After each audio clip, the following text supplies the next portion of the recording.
Qu'est-ce qui fait qu'on aime un artiste ? Ça fait des mois que cette question me tourne dans la tête. Encore et encore. Elle est là quand j'écoute les albums que j'aime, mais aussi quand j'écoute des choses qui ne me plaisent pas. Elle est comme une sorte d'éternel sentiment d'attraction dont la source est inconnue. Elle a toujours été là. Et pourtant, il me semble que je n'ai jamais prêté attention à sa présence. Elle prend la forme d'une voix silencieuse, mais que mon esprit semble percevoir. Elle me hante, comme une éternelle vision diaphane qui serait à la fois partout et nulle part. Dans mon cas, elle se cristallise lorsque j'écoute un groupe australien du nom de Dead Space. Mais chercher à répondre à la question de pourquoi ce groupe me plaît autant est d'une complexité abyssale, aussi profonde que les ténèbres de l'espace et avec la même propension au vide. Ce vide qui ne fait que constamment me renvoyer une forme de silence intérieur. Un silence qui hante les espaces infinis de mon imaginaire et qui, moi aussi, m'effraie. Aussi terrible que ça puisse paraître, je pense que l'art est tout sauf objectivement beau. Si tel était le cas, tout être vivant serait captivé par chaque œuvre. Les oiseaux s'arrêteraient sur les branches pour contempler l'étoile pleine de douceur de Monet. Les chiens dégusteraient les plats issus des meilleures cuisines, et les humains éprouveraient le même plaisir à chaque note de musique. Mais cette réalité n'est pas la nôtre. Que l'on projette des pigments sur une toile, que l'on allie les saveurs ou que l'on lie les différentes vibrations de l'air, le résultat est le même. Et surtout, il ne permet de vérifier que deux choses. On ne perçoit pas tous les choses de la même façon, et surtout, l'art est le propre de l'être humain. Tout art n'est qu'un divertissement, un moyen pour l'homme de faire diversion, de s'empêcher de penser au néant de sa condition, à sa minuscule place au milieu des espaces qu'il ignore, à sa mort certaine. La seule chose qui nous console de nos misères est le divertissement. Et cependant, c'est la plus grande de nos misères, car c'est cela qui nous empêche principalement de songer à nous et qui nous fait perdre insensiblement. Sans cela, nous serions dans l'ennui, et cet ennui nous pousserait à chercher un moyen plus solide d'en sortir. Mais le divertissement nous amuse et nous fait arriver insensiblement à la mort.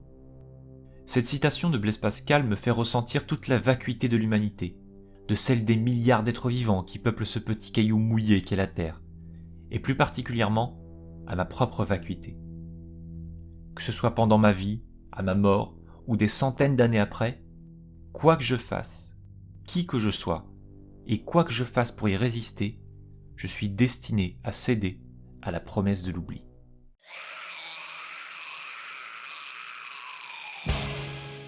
Cette voix, c'est celle de Chris Gebauer, chanteur et tête de proue du groupe Dead Space. Quand je l'ai entendue pour la première fois, il m'a semblé qu'elle résonnait en moi. J'ai l'impression que le groupe a surgi de nulle part, comme un astéroïde qui aurait heurté de plein fouet le sol de mon existence. S'il est vrai que certains sont capables de se rappeler du contexte dans lequel ils ont découvert un groupe qui leur est cher, j'en suis pour ma part bien incapable. Lorsque le groupe naît à Perth en Australie en 2014, il n'a rien d'une formation de DSBM, ou black metal dépressif en français. Il n'a rien d'un groupe de black metal, ou même de metal tout court. La première sortie sous le patronyme de Dead Space se fait donc en 2014, à l'occasion d'un split avec une formation nommée Onomi. Sometimes I lay under the stars at night and wonder what it's like to be someplace else. Le dépaysement est absolument total, surtout quand on sait ce qu'est devenu le groupe plus tard. À cette époque, Dead Space n'est d'ailleurs même pas un groupe, mais un projet solo mené par Chris Gebauer, et c'est un style de musique plutôt ambiant qui nous est proposé au sein de cette première sortie, aux allures de balbutiement. Sur les 3 compositions estampillées Dead Space, on retrouve 3 ambiances différentes. La première, Just because the sun is yellow and makes us happy doesn't mean that we should touch it, est très calme et apaisante, proche de ce que l'on pourrait estampiller comme étant de la musique de relaxation, si une guitare électrique ne faisait pas une apparition en milieu de titre, imposant un tremolo picking qui est certes complètement perdu dans les fins fonds du mix, mais qui a au moins le mérite de préfigurer de l'influence post-black metal qui caractérisera la musique de Dead Space à l'avenir. Le deuxième morceau, qui a donné son nom au split, semble plus froid que le premier, comme si l'auditeur observait la ville depuis sa fenêtre pendant une nuit pluvieuse et d'où il percevrait par instant le bruit lointain de la circulation. les gouttes tombant régulièrement des gouttières, venant déchirer la quiétude presque méditative du lieu.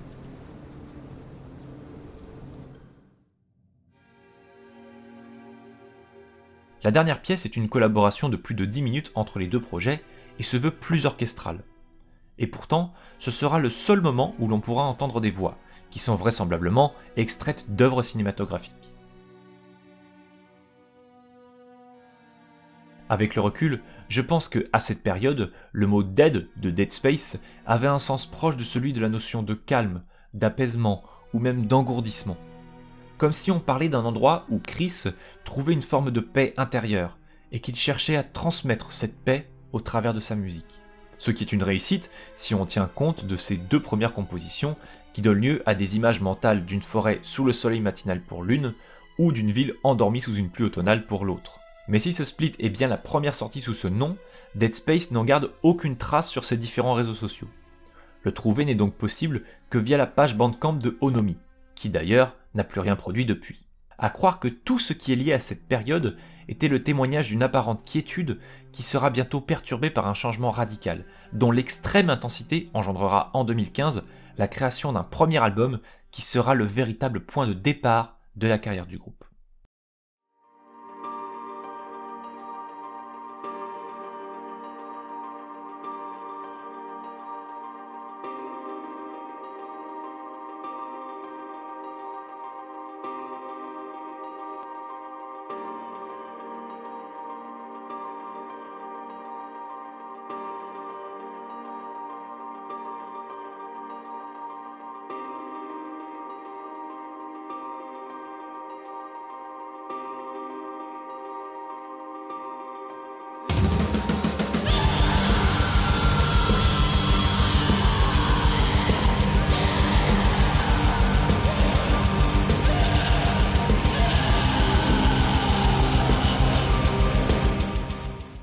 Les quelques secondes de musique que vous venez d'entendre ont été mon premier contact avec Dead Space.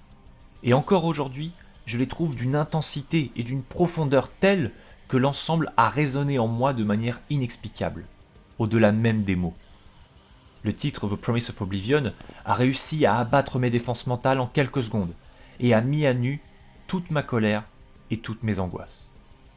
Si les premières secondes sont consacrées à un motif simple et répétitif joué au piano, l'apparente douceur mélancolique de ces quelques notes sera impitoyablement détruite par l'arrivée de l'ensemble des autres instruments et d'un cri déchirant de la part de Chris. À partir de cet instant, il n'est plus question de retour en arrière. Dead Space est devenu un projet de black metal à tendance dépressive et rien ne pourra faire barrage à l'intensité de son art. Si jamais je devais citer un morceau qui me met dans un état d'émotion assez profond pour me faire me sentir mal, ce serait bien The Promise of Oblivion. With Tears of Colossus Lust, le morceau suivant, est également particulièrement prenant pour moi. Afin de ne pas m'aventurer trop loin dans l'exposition de ma vie privée, je me contenterai de dire que les paroles me renvoient à un des pires traumatismes de mon existence. Mais aussi étrange que ça puisse paraître, c'est à travers ce morceau que je m'en suis guéri. Même si son écoute a tendance à me ramener à cet événement et à faire ressortir les pensées qui m'habitaient à cette époque. Chris fait preuve, tout au long de ce premier album, d'une incroyable intensité. Les cris, les paroles, la production, tout semble si cru et sans aucun filtre que tout transpire une authenticité indéniable. Cette intensité n'est pas forcément à chercher en termes de tempo, mais bien en termes de noirceur et d'émotion. Et elle se retrouve dans bien des titres autour de la carrière du groupe. Mais l'un des exemples les plus marquants se trouve être All by the Rope, qui possède toutes les caractéristiques du DSBM et dont seule la durée trahit une approche à part du genre. D'ailleurs, la durée des morceaux ne sera que rarement calquée sur les 7-8 minutes standards et se rapprochera des 4 minutes, ce qui permet au groupe d'aller tout de suite à l'essentiel et d'éviter le superflu. Mais bien qu'il semble en avoir toutes les caractéristiques, The Promise of Oblivion ne m'a jamais semblé être un album de black metal dépressif, ou tout du moins, pas uniquement. À mes yeux, Dead Space est un groupe de post-black metal. Si ça peut sembler surprenant au premier regard, il suffit de faire abstraction de la voix de Chris pour s'apercevoir que la musique se rapproche davantage de The Great Old Ones ou de Altar of Plagues que de groupes comme Xastur ou Silencer. De mon point de vue, il existe aussi une petite connexion entre Life Lover et Dead Space, mais elle est très diffuse, comme dilué dans la musique du groupe. S'il y a un lien à faire, il se trouve peut-être au niveau des mélodies simples que les deux groupes utilisent. Pulver, de par ses passages plus inspirés par le post-punk, ainsi que pour son côté presque doom. Érotique était encore plus dépouillé et basculait presque complètement dans le post-rock. Ce que Dead Space fera un peu plus tard, mais pas spécialement sur The Promise of Oblivion, si on accepte bien sûr le cas du morceau The Clouds Won't Shade the Pain. Shining me semble en revanche plus proche de ce que le groupe cherche à développer, mais je pense particulièrement à des albums comme The Here Recalled ou, dans une moindre mesure, Redefining Darkness. La conjonction de toutes ces influences, se mélangeant avec la noirceur et la performance époustouflante de Chris, il en ressort un disque que je trouve absolument unique. L'album se caractérise par le côté hétérogène de ses morceaux en termes d'ambiance. On peut ainsi passer de morceaux très chargés en noirceur comme Schadenfreude à un titre lent ressemblant presque à une ballade, à l'image de The Clouds Won't Shade the Pain, mais aussi à un interlude mélangeant dark ambiante et sample du film Stay de Mark Forster. Un film qui a d'ailleurs beaucoup influencé l'écriture de l'album.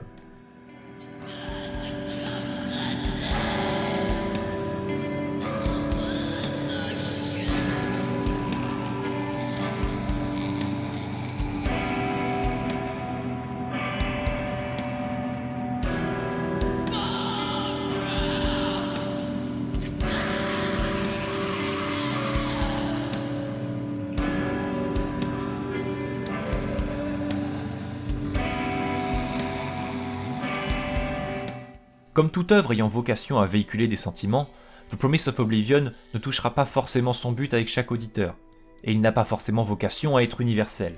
S'il se dégage de l'album un apparent premier degré, dont se contenteront beaucoup d'auditeurs, le groupe possède une profondeur qui demande un peu plus de réflexion pour être découverte. Bien que les paroles aient une signification particulière pour lui, Chris ne cache pas qu'il a une façon d'écrire bien particulière, qui vise surtout à laisser l'auditeur se faire sa propre interprétation. Et c'est d'ailleurs en grande partie de mon interprétation des textes que je vous partage dans cette vidéo. Non seulement pour The Promise of Oblivion, mais aussi pour toutes les autres sorties du groupe que j'aborderai par la suite. Cherchant à s'émanciper de cette sorte de carcan thématique consistant à hurler à longueur d'album à quel point le chanteur se sent triste, Chris Gebauer a cherché à mettre en avant des thématiques plus universelles, notamment la peur d'être oublié ou la volonté de sortir d'une forme d'assujettissement.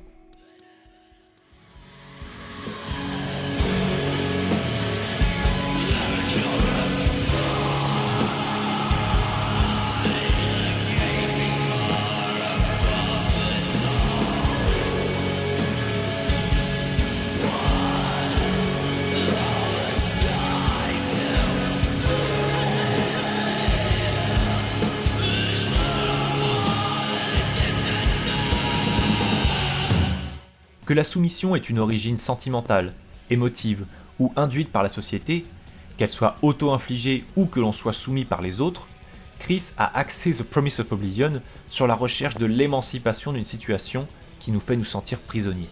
Ce qui ne l'empêche pas de glisser ses propres problématiques dans la balance.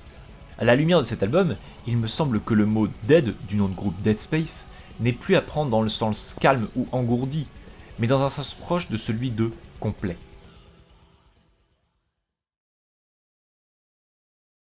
Les lourdes portes de l'oubli se referment, mais des lambeaux de souvenirs s'agrippent au battant.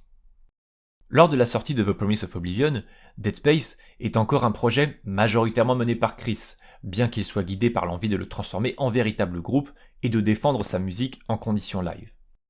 Pour cela, il cherche à s'entourer de quelques personnes ayant participé de près ou de loin à The Promise of Oblivion. On retrouvera donc Nish Ragavan à la guitare lead, Drew Griffith qui se charge de la basse, qu'il avait déjà enregistré sur le premier album, et Ben Stanley qui prit le poste de batteur. Mais ce line-up ne tint pas bien longtemps, puisque le groupe engagea par la suite Oliver Royer pour devenir le second guitariste. Drew Griffith et Ben Stanley quittèrent le groupe et furent respectivement remplacés par Shelby Johnson et Herb Bennett. Après cette période un peu compliquée, Dead Space revient en 2016 avec un nouvel EP 4 titres sous le bras, intitulé Gravity.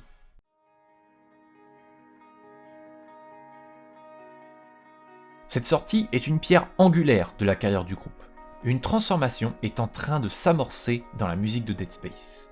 Elle se manifeste sur la durée des titres, qui atteignent la durée classique des 7-8 minutes, mais se traduit musicalement par une influence encore plus nette du post-rock, notamment par la composition des parties vocales, qui mixent désormais les cris déchirants issus du premier album avec un chant clair gorgé de réverb, donnant un côté vaporeux à des passages qui en deviennent presque réconfortants au milieu de tout le désespoir exprimé. Du côté de la mise en son, on se rapproche encore davantage du post-black metal, avec une basse assez présente et des guitares bardées d'effets. Seule la batterie semble avoir conservé un son un peu plus typique du métal. Musicalement, les guitares sont devenues bien plus mélodiques, que ce soit en termes de riffs, mais aussi en termes de solos, qui sont dorénavant plus longs, devenant même parfois nettement plus techniques que sur le premier album.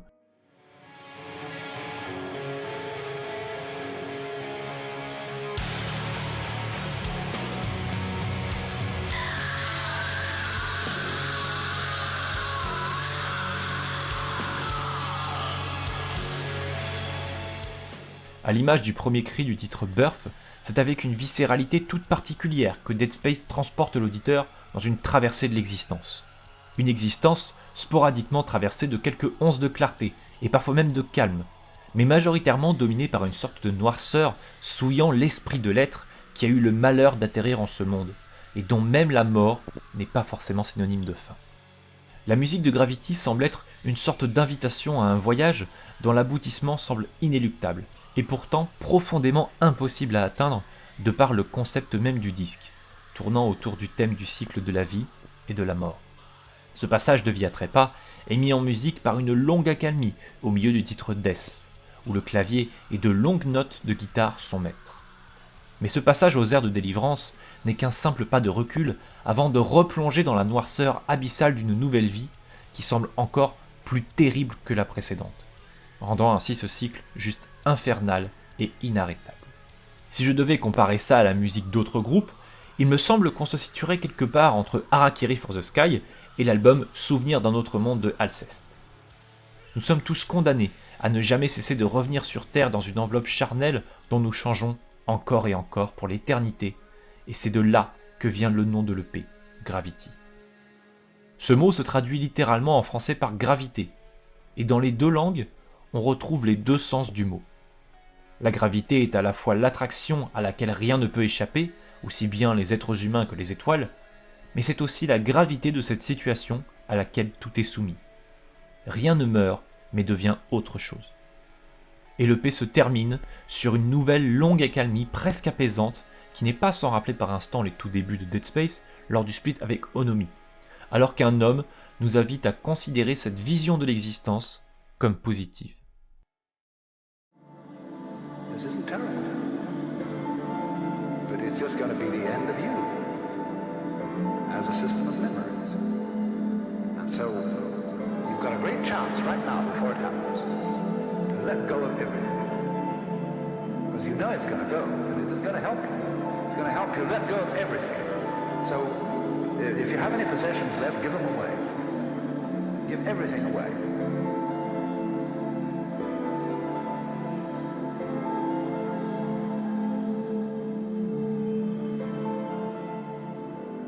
Thunderous silence.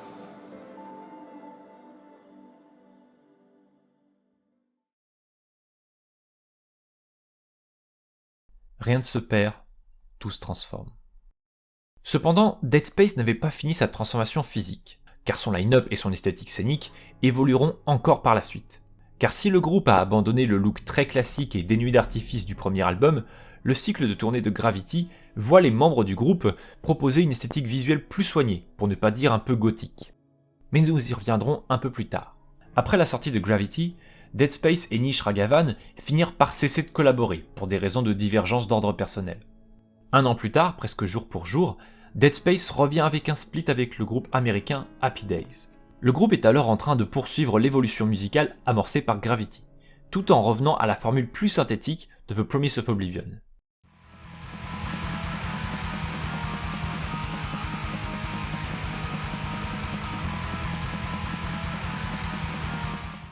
Mais dorénavant, il n'est plus question de concept ou d'histoire.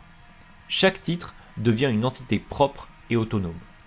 Le chant de Chris semble en revanche de plus en plus lointain, et la voix claire semble de plus en plus présente et de plus en plus douce, comme le montrent les morceaux Glass Houses et Epilogue.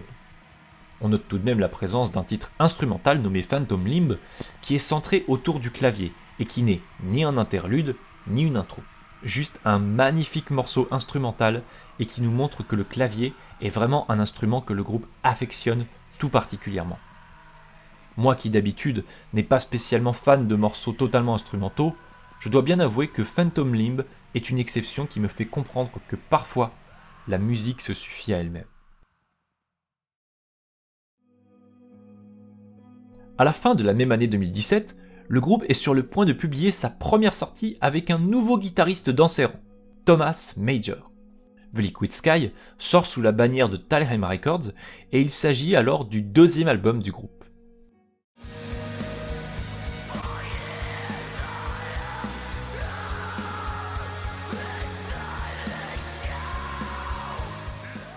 La noirceur de The Promise of Oblivion se retrouve mélangée aux mélodies post-rock issues des précédents EP, mais Dead Space n'a rien perdu de sa personnalité musicale.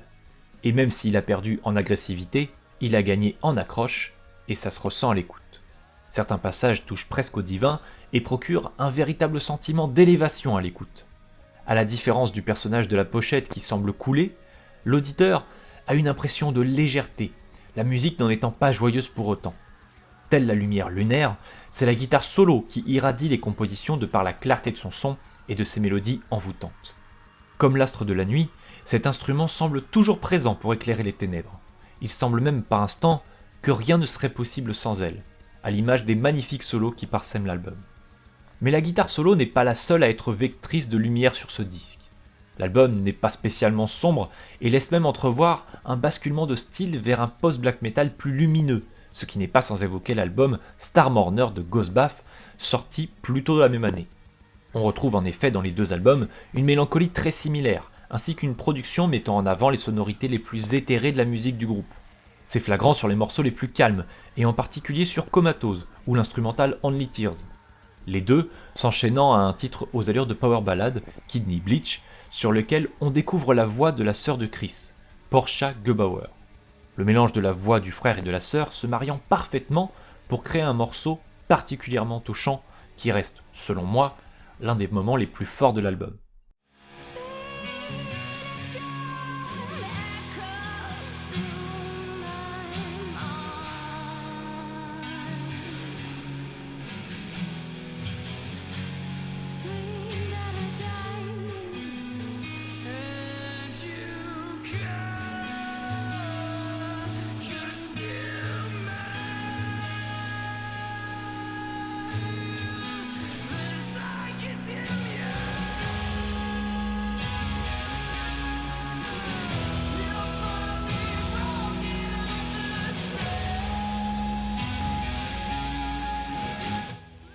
The Liquid Sky est très différent de The Promise of Oblivion, dont on ne retrouve pas vraiment la noirceur. Certes, des morceaux comme The Worm Must Feed ou encore Below the Human Scumline font preuve par instant d'une agressivité saisissante, celle-ci se retrouve soulignée par de très bons arrangements ou par des orchestrations, mais le résultat donne l'impression d'une musique moins désespérée que sur le premier album. Les deux morceaux n'en sont pas pour autant moins émouvants, et comme toujours avec Dead Space, il en transpire une sincérité troublante, doublée d'une certaine forme de mélancolie.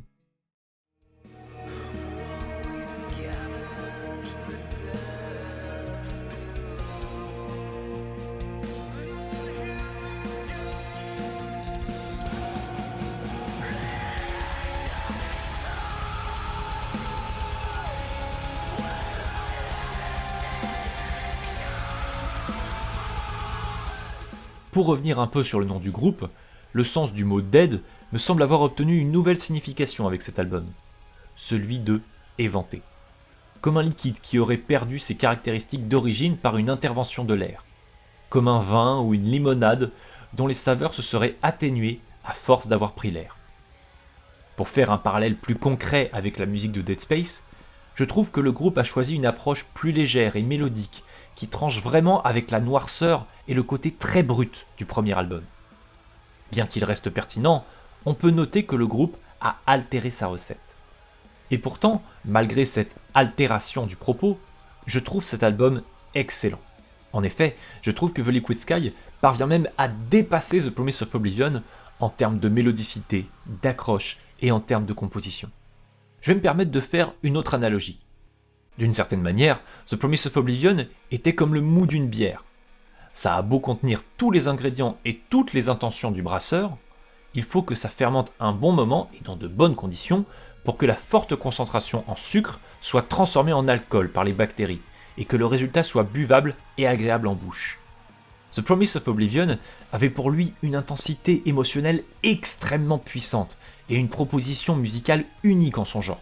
Mais il manquait une sorte de maturité qui s'acquiert en contrôlant parfaitement le processus de création. En d'autres termes, en étant moins spontané. The Liquid Sky a la même intention de base que son aîné, mais on y a rajouté plus de fioritures, des orchestrations, des effets, de la voix claire, et surtout une production plus propre et plus nette. Ce qui fait que l'album sonne mieux, plus complet, plus mature, plus intemporel d'une certaine façon. Mais il a perdu une partie de cette force émotionnelle qui faisait la force de son prédécesseur. Mais comme pour tous les albums de Dead Space, il serait bien trop long de détailler ici toutes les subtilités de The Liquid Sky, qui est un album particulièrement chargé en termes d'arrangement. Je vais donc terminer en vous parlant des textes. Si The Promise of Oblivion était orienté sur des thèmes comme la peur d'être oublié ou l'émancipation d'une forme d'oppression, The Liquid Sky aborde des thèmes qu'on sent plus liés à des démons intérieurs ou à une forme de prison personnelle. On retrouve le thème de la sexualité dans le texte de Below the Humans Come Line, et qui en donne une image extrêmement négative, comme si l'acte sexuel était une forme de plaisir égoïste, et qu'il s'agit de la seule chose qui nous fait nous sentir vivants. Les allusions à l'alcool sont régulières dans les paroles, mais jamais d'une façon positive. Bien souvent, il s'agit d'une solution liquide pouvant aussi bien vous faire vous sentir très mal, tout comme vous envoyer au 7e ciel. L'erreur, c'est comme l'alcool. On est très vite conscient d'être allé trop loin, mais plutôt que d'avoir la sagesse de s'arrêter pour limiter les dégâts, une sorte de rage dont l'origine est étrangère nous pousse à continuer. Dead Space partit en tournée à travers l'Australie pour promouvoir The Liquid Sky, notamment en première partie de leurs compatriotes de Neoblivis Caris, avant de revenir avec un nouvel EP sorti en avril 2018, Mouth of Scorpions.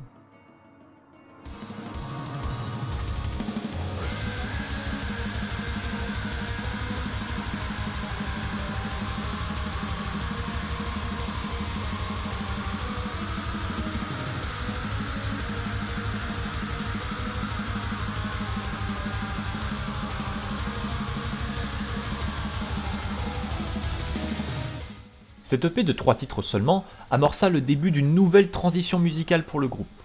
Si la musique est encore très proche de celle de The Liquid Sky, elle bénéficie, cela dit, d'un gain de noirceur, ainsi que d'une production encore plus propre, bien que la reverb de la voix soit un peu surdosée. Le groupe propose également un featuring avec Kiel, la chanteuse du groupe Eyeless Sight, sur le morceau World of Pain. À titre purement personnel, je dirais que mon titre préféré de cette EP est Mouth of Scorpions, qui est à la fois très intense et mélodique. Même son solo bluesy me paraît génial. Thématiquement, Dead Space souhaite ici confronter les émotions personnelles à la réalité objective du monde extérieur. C'est en tout cas ce que le groupe annonce dans la présentation de l'EP sur sa page Bandcamp. Fortement inspiré par des théories scientifiques, sociales, politiques, théologiques, philosophiques et environnementales, Mouth of Scorpions devient une invitation à laisser derrière soi des demeures introverties et à ouvrir les yeux sur une plus grande toile. Le changement est d'abord un état d'esprit.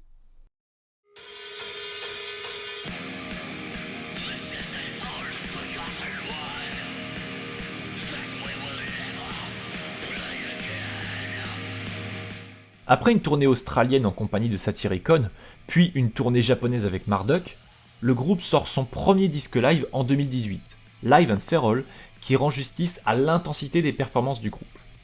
En effet, impossible d'obtenir la même clarté que sur album, surtout pour les titres de The Liquid Sky et de Mouth of Scorpions, qui ont une densité sonore bien particulière.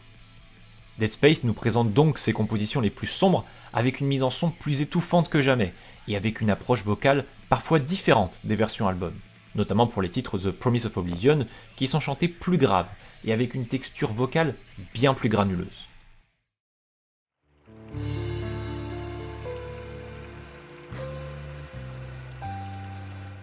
Mais les choses bougent au sein de Dead Space, car le line-up évolue encore lorsque Shelby Johnson annonce son souhait de quitter la formation pour se concentrer sur sa vie professionnelle. Mais la place ne va pas rester vide bien longtemps, puisque le groupe annonce conjointement le départ de Shelby ainsi que le nom de son remplaçant, Dan Jackson. Le lendemain même, Dead Space annonce que, pour la première fois, il accueille dans ses rangs un clavériste, en la personne d'un ami de longue date du groupe et, qui plus est, figure de proue du groupe Cancer devenu récemment Wowarden, John Pescott. Et ces deux personnes auront un impact sur la dynamique du groupe, mais également sur le futur troisième album qui est en cours de composition. Fin 2019, le troisième album du groupe est prêt. Son nom est Dirge et il sera bien différent des autres.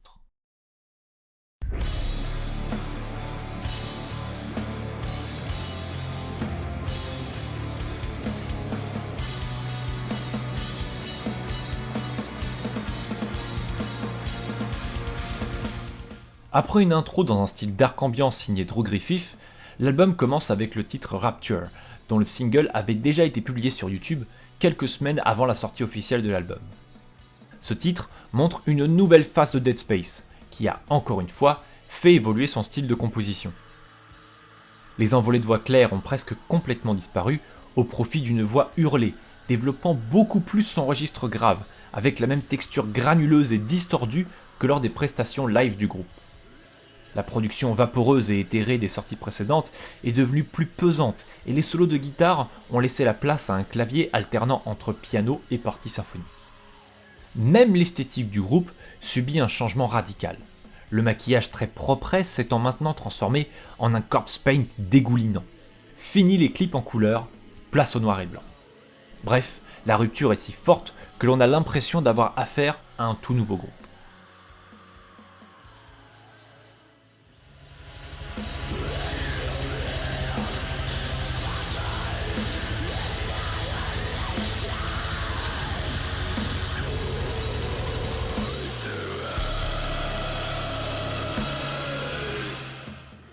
Pour ce qui est de la musique de ce disque, elle se veut plus sombre et plus pesante que sur l'album précédent.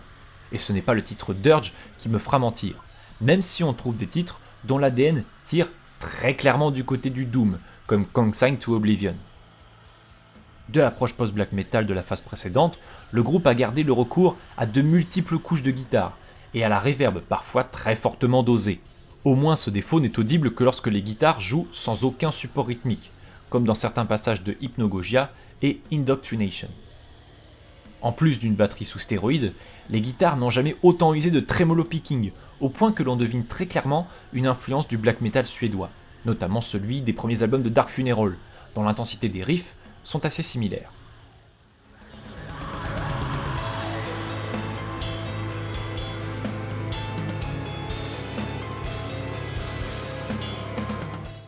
Il se dégage cependant de beaucoup de ces morceaux une certaine forme de majesté, comme une sorte de beauté lugubre et sointante. Ce voile d'apparente clarté est induit par le clavier de John, qui fonctionne souvent sous forme de nappe dont on ressent la présence sonore en dessous des épaisses couches de guitare et de batterie. Mais c'est durant les passages les plus calmes, comme durant l'interlude Graveflower, qu'il exploite tout son potentiel ambiant. Et en collaboration avec la basse, nous propose un vrai moment de respiration presque apaisant avant de replonger dans les ténèbres de la vie du personnage. D'ailleurs, je trouve que ce titre représente parfaitement ce que le groupe aurait pu produire si jamais il avait poursuivi dans son style originel, celui de la démo avec Onomi. Mais bref.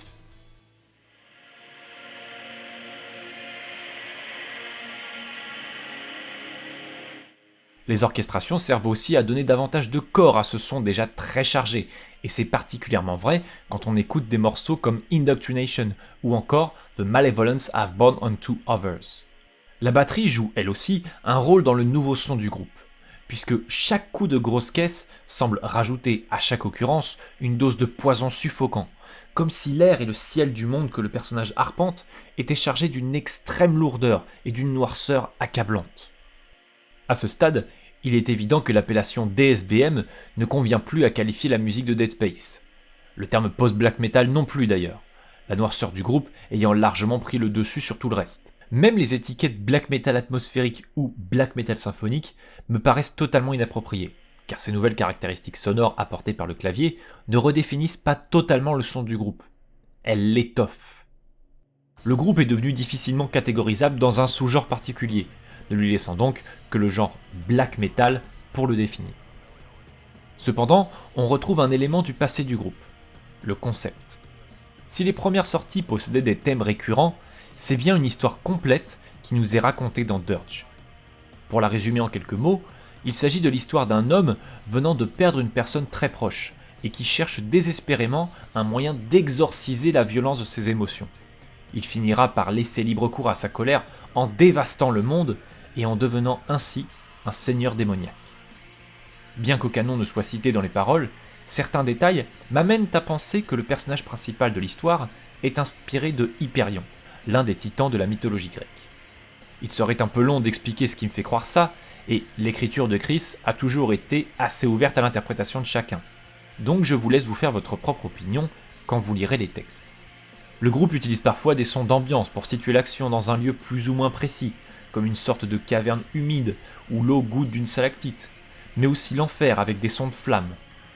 Dead Space réussira même à donner une ambiance légèrement onirique, avec des effets assez poussés sur les guitares, pour concrétiser un état mental proche de celui de l'endormissement. Mais c'est bien évidemment le chant qui fera la plus grande partie du travail. Le chant de Chris est désormais habité par une forme de bestialité ou de monstruosité, dont l'aura est juste inégalable, et qui tranche vraiment avec les émotions qui habitaient ses performances sur les sorties précédentes. Même en termes de phrasé, le chanteur rompt avec ses précédents travaux, en le rendant très brouillon, pâteux, comme s'il mâchait ses mots, ce qui lui donne un côté très bourru et hargneux. On retrouve une petite incursion en voix claire à la fin de Hypnagogia, mais elle reste l'unique exception au chant hurlé. En revanche, une voix caverneuse et distordue intervient parfois sur l'album pour donner vie au personnage et ainsi renforcer l'immersion dans le récit, ce qui fait de Dirge l'album le plus narratif de la carrière de Dead Space. D'autres voix feront des apparitions sur l'album, comme celle de John Pescod, le nouvel arrivant, qui posera des vocalises sur le titre final O Sancta Simplicitus, dans un style très typé DSBM, avec des cris assez aigus et perçants. Mais le groupe nous offre également un featuring avec Jack Lane, chanteur de Chris Dismembered et Frostveil sur Indoctrination. Au final, Dirge est l'album du changement, et ce changement s'avère plus que convaincant. Plus sombre, mais toujours avec cette pointe de lumière, moins émotionnellement chargé, mais plus narratif, moins épique, mais plus violent. Bref, Dead Space semble ouvrir une nouvelle page de son histoire.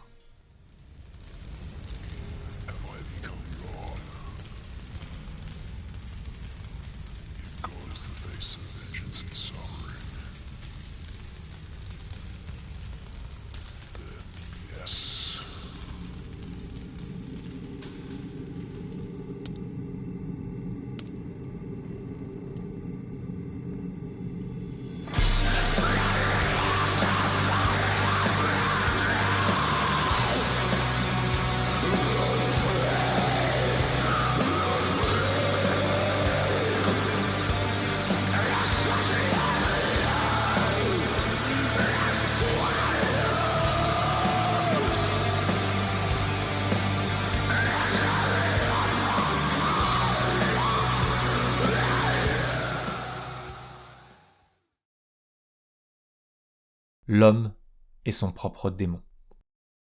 Cette nouvelle page, Dead Space va s'empresser d'écrire de nouvelles choses dessus, puisque le groupe va promouvoir son album à travers sa traditionnelle tournée de l'Australie, avant d'annoncer la première tournée européenne de son histoire, en compagnie de Psychonaut 4, Eyeless Sight et Afraid of Destiny. Mais pourquoi se contenter de promouvoir un disque quand on peut en promouvoir deux ? En effet, le groupe vient tout juste de démarrer sa tournée européenne, qu'à la surprise générale, une nouvelle sortie va garnir la discographie du groupe, un EP 4 titres nommé Libido Dominandi.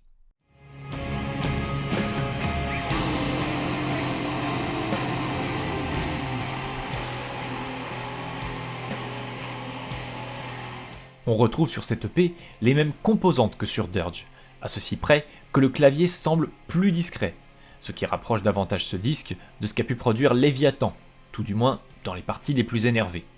Encore une fois, le groupe nous propose des invités, et nous avons cette fois-ci droit à une collaboration avec Eskaedes, chanteuse de Lebensurt, et DA, du groupe du même nom, mais aussi principal compositeur de slow, pour ceux qui connaissent. Pour ce qui est du reste, on trouve quelques réminiscences des sorties précédentes, notamment une guitare solo plus expressive sur le titre 52, le passage central du titre éponyme qui m'a évoqué Gravity, ou bien le lent et mélodique Days of Colors, qui n'aurait pas dénoté dans The Liquid Sky. Libido Dominandi est donc une sorte de mélange entre l'ancien et le nouveau Dead Space, et force est de constater que le tout fonctionne plutôt bien.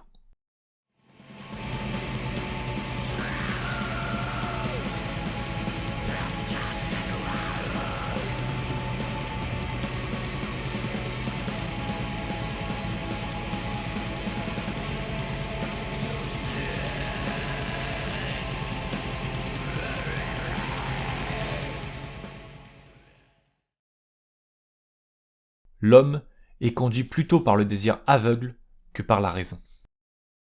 Le groupe n'arrête plus la locomotive de la composition, puisque l'année 2019 n'est même pas encore finie, que Dead Space revient déjà avec un 4e album en août, soit seulement 8 mois après la sortie de Dirge et à peine 4 mois après Libido Dominandi. Le nouvel opus se nomme The Grand Disillusionment et il va enfoncer le clou qui était pourtant déjà bien enfoncé.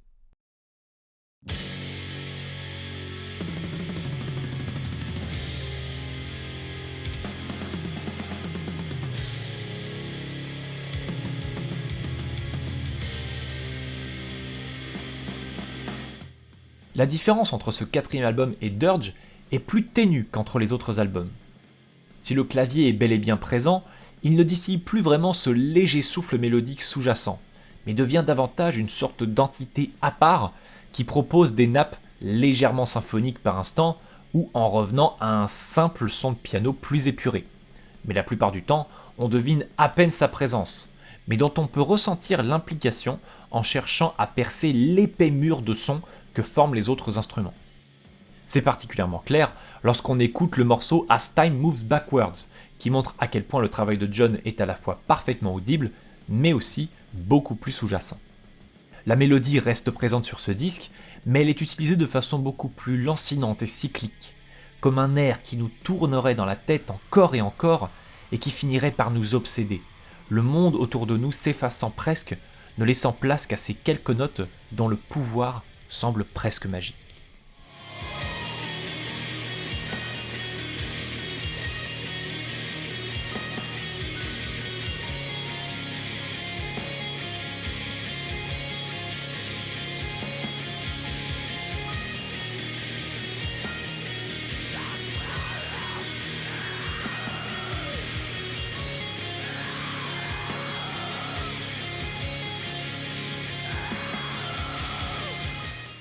L'album a lui aussi une identité bien marquée dans la carrière du groupe, puisqu'il y a encore un léger changement dans le style de composition de la part de Dead Space. En effet, le groupe semble avoir totalement adopté une étiquette black metal au sens large, et de ce fait, il se rapproche encore davantage de Shining, qui fait fi des étiquettes avec les années. Les facettes post-rock et post-black metal du groupe semblent avoir été complètement balayées, et il n'en subsiste plus grand-chose. The Grand Disillusionment se trouve aussi être le premier album des Australiens sans aucun interlude. La production joue beaucoup sur le charme de cet album, car chaque instrument se retrouve avec un son assez particulier. La guitare de Thomas sonne très criarde, et les Larsen viennent souvent perturber le silence. La batterie de Herb ne prend plus autant de place que sur Dirge, mais conserve tout de même une bonne place dans le mix, tandis que la basse de Dan semble avoir très largement été mise sur le devant de la scène, sans jamais être trop présente bien sûr, mais suffisamment pour que l'on entende clairement ses parties. Quant à Chris, il domine toujours l'ensemble avec une conviction et une énergie tout simplement hors norme. À son sujet, je trouve que ce dernier a changé d'approche pour essayer de combiner à la fois son chant black metal des débuts avec le chant plus grave qui est arrivé avec Dirge, le résultat étant juste idéal pour la musique de Dead Space. Cependant, un instrument a particulièrement capté mon attention, la basse. Il est vrai que depuis l'arrivée de Dan, cet instrument a pris une importance plus grande que par le passé. Et il me semble que c'est sur cet album que son travail se fait le plus percutant, le plus porteur de nuances, tout en étant aussi signe d'une activité invisible, comme les actes politiques que le peuple ne voit pas, trop occupé à écouter les choses qui font le plus de bruit.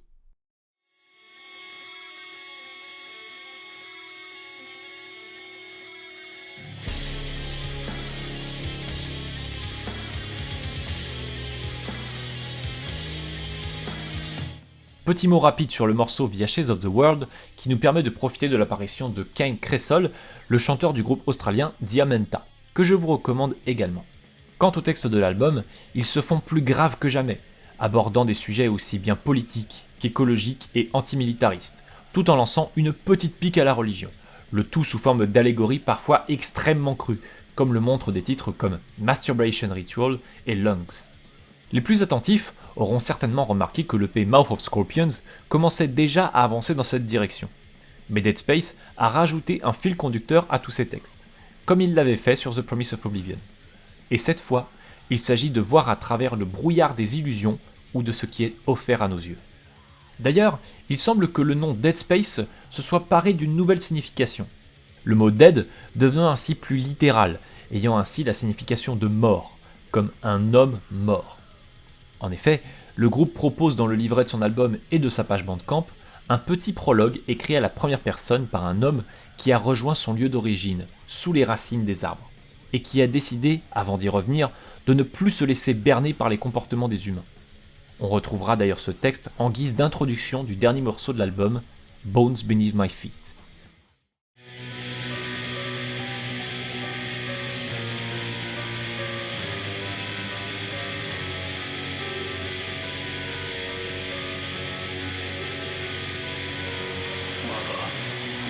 To know that I am only yet under the trees, in divine nature, but where I forever will return, throughout my great despondence. My entire youth, I engulfed myself in the ramblings of Milton, Shelley, Nietzsche, and Eliot. It is of credit to such minds my romantic return to the earth and soil. I no longer asphyxiate on city smog or contradicted ideals. In fact, I am no longer mandated to aspire at all. L'essentiel est invisible pour les yeux. Après la sortie de The Grand Disillusionment, le groupe annonce le remplacement de Oliver Royer par Fionn Holkers, mettant fin à la situation ambiguë du premier, puisqu'il n'était plus crédité en tant que membre du groupe depuis l'EP Libido Dominandi, mais dont le départ n'avait jamais été officiellement annoncé. En début 2020, le 4 février pour être précis, alors que la pandémie de coronavirus commence à conquérir la planète entière, Dead Space annonce lui aussi une très mauvaise nouvelle.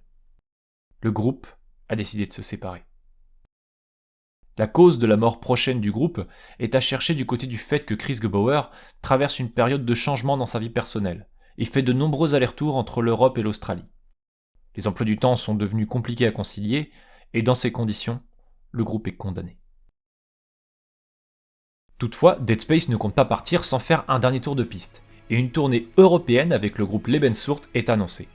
L'occasion de pouvoir montrer au public ce que donnent les morceaux de ce qui devrait être leur chant du cygne, A Portrait of Sacrificial Scars.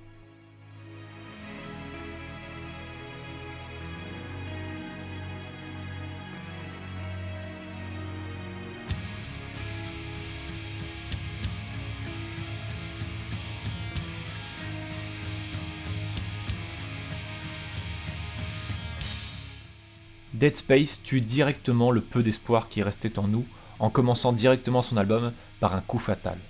Le morceau Final. Plus de doute possible. Cet album sera bien le dernier de la formation australienne et rien ne pourra changer cet état de fait. Ce morceau est représentatif de la musique de A Portrait of Sacrificial Scars, un véritable condensé de l'ensemble de ce que Dead Space a pu produire. On retrouve toute l'émotion des deux premiers albums, malgré des titres plus longs, les passages plus calmes venant contraster avec les riffs les plus violents. On retrouve même des passages ayant un côté plus doom qui était caractéristique des premières sorties du groupe. Les textes font de nouveau appel aux émotions personnelles, ce qui ramène donc le côté DSBM de la musique du groupe qui marqua les esprits à ses débuts.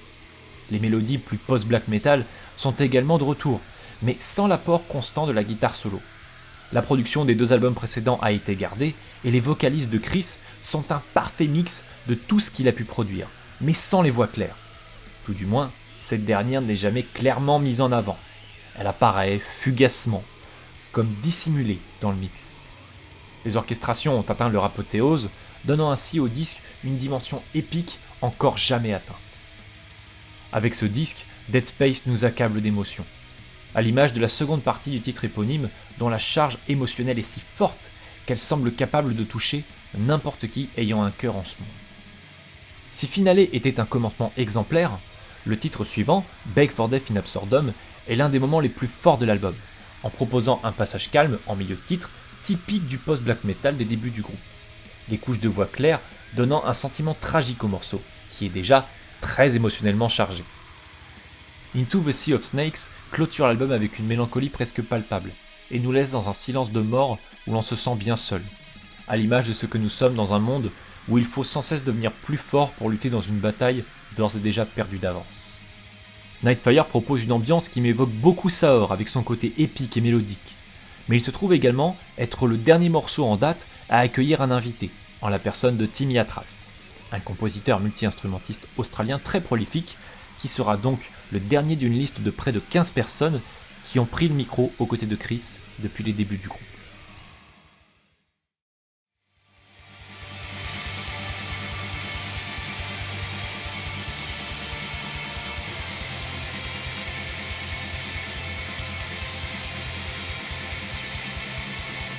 Si la première phase de la carrière du groupe, de The Promise of Oblivion jusqu'à The Liquid Sky, était totalement centrée sur les émotions, la seconde, de Mouth of Scorpions à The Grand Disillusionment, semble avoir été axée autour d'un processus plus complexe, intellectuel et parfois cryptique, nécessitant une forme d'implication de haut niveau pour l'auditeur, pour qu'il dépasse l'illusion de ce que la musique de Dead Space semble être au premier abord.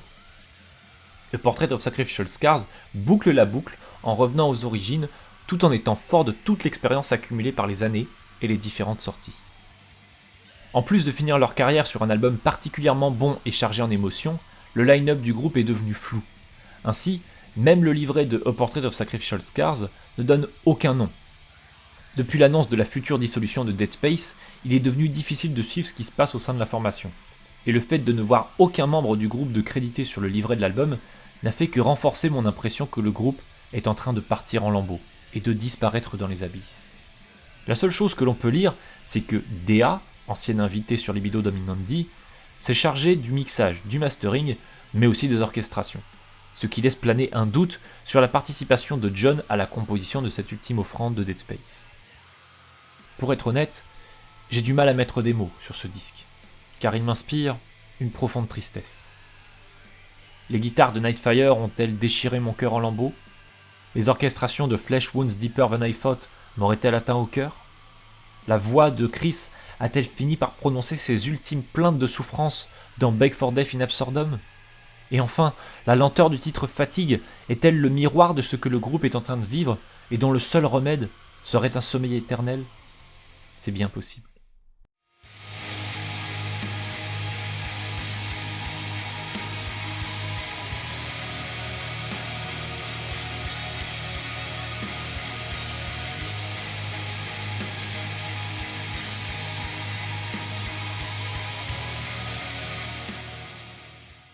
Malheureusement, les mesures sanitaires auront raison de la tournée européenne initialement prévue. Et comme tous les groupes de la planète, Dead Space sera assigné à résidence. Ayant déjà joué son dernier concert en Australie, le groupe espère tout de même donner quelques dates en Europe avant de raccrocher les gants. Mais cette tournée fut d'abord reportée avant d'être définitivement annulée.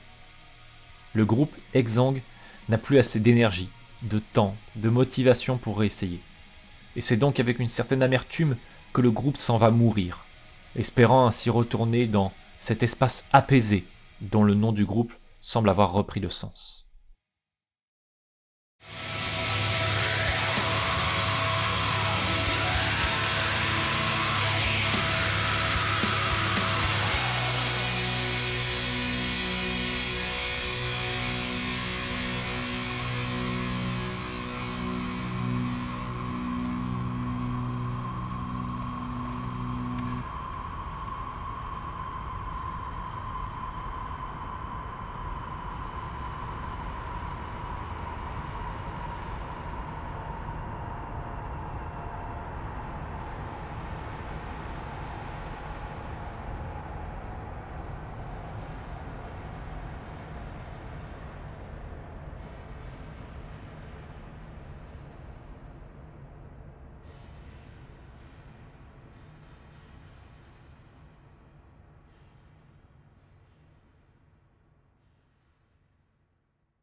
Quand c'est fini, c'est fini.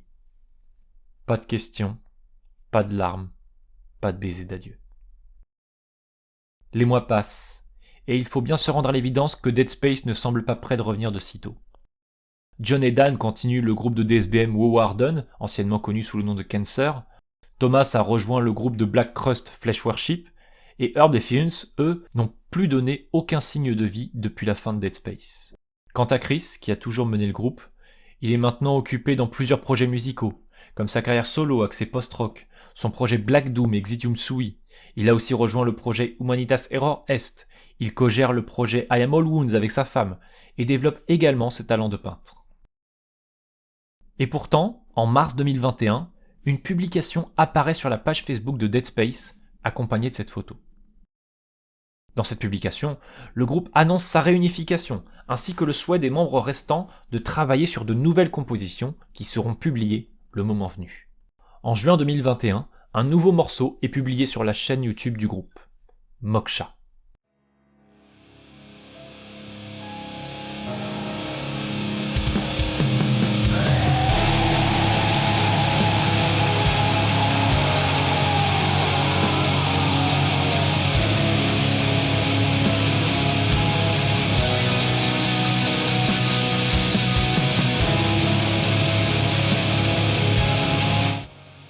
Quand j'ai découvert Dead Space pour la première fois, j'ai été touché par l'intensité, la mélodicité, la sensibilité, mais aussi par la personnalité de la musique, mais également par les textes, dont certains ont eu un écho particulier avec mes propres expériences.